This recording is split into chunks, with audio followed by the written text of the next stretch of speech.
आज Doubtnut app download करें। Doubtnut पर अपने सभी गणित, रसायन विज्ञान, भौतिक विज्ञान और जीव विज्ञान के डाउट्स का करो सफाया। बस प्रश्न की फोटो खींचो, एक ही प्रश्न को क्रॉप करो और तुरंत वीडियो सोल्यूशन पाओ। अभी डाउनलोड करें। नमस्कार दोस्तों, हमारा प्रश्न है कि दोस्तों यहाँ पर प्रश्न पूछा गया कि ओजोनीकरण के द्वारा एसीटोन बनाने वाली एल्किन कौन सी होगी। यहाँ पर हमें चार विकल्प दिए गए। हमें दोस्तों उस एल्किन को यहाँ पर बताना है जिससे हम ओजोनीकृत करके एसीटोन का निर्माण करते हैं। ये हमें प्रश्न में पूछा गया है। तो अब दोस्तों हम सबसे पहले रासायनिक अभिक्रिया देखते हैं, ठीक है, कि ये रासायनिक अभिक्रिया किस तरह से होगी और हम कौन से एल्किन को यहाँ पर हम प्रयोग में लेते हैं जो कि यहाँ पर हमारा क्या होगा, मुख्य तौर पे एसीटोन का निर्माण करने में मददगार है। ठीक है, तो हम जानते हैं दोस्तों हमारी अभिक्रिया का समीकरण किस तरह से होगा। हम यहाँ पर दोस्तों जो एल्किन प्रयोग में लेते हैं उसे हम किस नाम से जानते हैं, वो होता है हमारी, सबसे पहले संरचना बना लेते हैं, उसके बाद उसका नाम देखते हैं।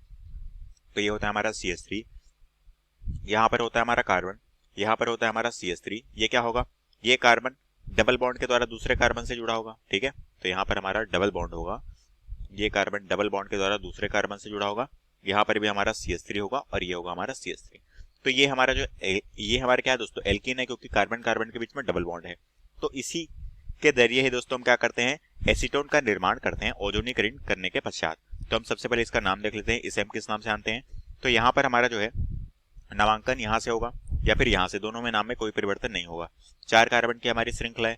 ठीक है, दूसरे और तीसरे में हमारा मेथिल समूह है, तो इसे हम 2,3 डाई मेथिल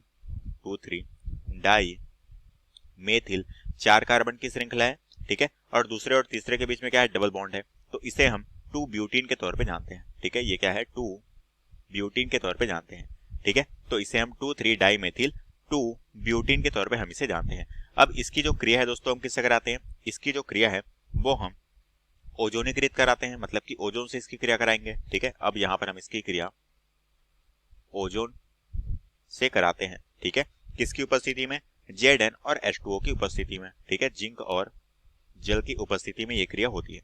तब यहाँ पर हमें उत्पाद क्या देखने को मिलता है, उत्पाद जो हमें प्राप्त होता है वो हमारा होता है एसीटोन। ठीक है, एसीटोन की संरचना किस तरह से होती है, ये होता है हमारा CH3, यहाँ पर हो गया हमारा कार्बन। अब ये जो हमारा डबल बॉन्ड है दोस्तों ये क्या हो जाएगा, टूटेगा। ठीक है, क्यों टूटेगा, क्योंकि यहाँ पर हम इसकी क्या करा रहे हैं, ओजोनीकरण की क्रिया करा रहे हैं, क्योंकि ओजोन से क्रिया करा रहे हैं। ओजोन में हमारे 3 ऑक्सीजन के मॉलिक्यूल होते हैं, तो यहाँ से एक ऑक्सीजन का मॉलिक्यूल इस कार्बन के साथ जुड़ जाएगा, तो हम इस कार्बन के साथ जोड़ लेते हैं, ये हमारा बॉन्ड टूट जाएगा। अब इसके साथ हमारा यहाँ पर क्या रहेगा, मेथिल समूह कार्बन में जैसा जुड़ा था नीचे की तरफ वैसा ही यहाँ पर जुड़ जाएगा। ठीक है, ये हमें यहाँ पर प्राप्त हुआ। साथ में दूसरा जो है यहाँ पर और क्या मिलेगा, साथ में हमें मिलेगा यहाँ पर ये जो हमारा कार्बन है इसके साथ भी हमारा एक ऑक्सीजन का मॉलिक्यूल जुड़ जाएगा। ठीक है, तो ये हो गया हमारा CO। ठीक है, कार्बोनिल समूह, नीचे में CH3 समूह जुड़ा था, तो ये तो हमारा इसी तरह से जुड़ा रहेगा।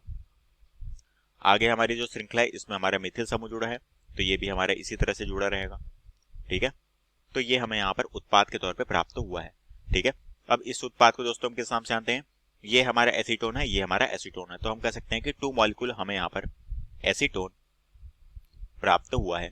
ठीक है, अब दोस्तों हम कह सकते हैं कि यहाँ पर हमें कौन सा यहाँ पर हमने उपयोग में लिया अभिकारक को, वो अभिकारक है 2,3 डाई मेथिल 2 ब्यूटीन। इसी के जरिए हमने क्या किया, ओजोनीकृत कराने के पश्चात एसीटोन प्राप्त किया है।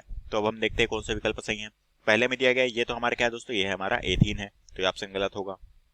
यहाँ पर हमें दिया गया है CH3 CH2, तो ये हमारा क्या है, इसे हम जानते हैं प्रोपीन के तौर पे, ये ऑप्शन गलत है। यहाँ पर हमें दिया गया है ये संरचना हमारी बिल्कुल सही है, ये हमारा कार्बन है, इसके साथ 2 मेथिल समूह जुड़े हुए हैं, तो ये कार्बन यहाँ पर 2 मेथिल समूह जुड़े हैं। इस कार्बन के साथ 2 मेथिल समूह जुड़े हैं, तो यहाँ पर हमने 2 मेथिल समूह जोड़ा है, साथ में इन दोनों कार्बन के बीच में डबल बॉन्ड, और यही हमारा क्या कहलाएगा, 2,3 डाई मेथिल 2 ब्यूटीन कहलाएगा। तो ऑप्शन C जो है ये हमारे प्रश्न का बिल्कुल सही आंसर है, क्योंकि इसी का हम ओजोनीकरण कराने के पश्चात एसीटोन प्राप्त हुआ है, और यही हमें प्रश्न पूछा गया था, तो ऑप्शन C हमारे क्या होगा, बिल्कुल प्रश्न का राइट आंसर हो जाएगा।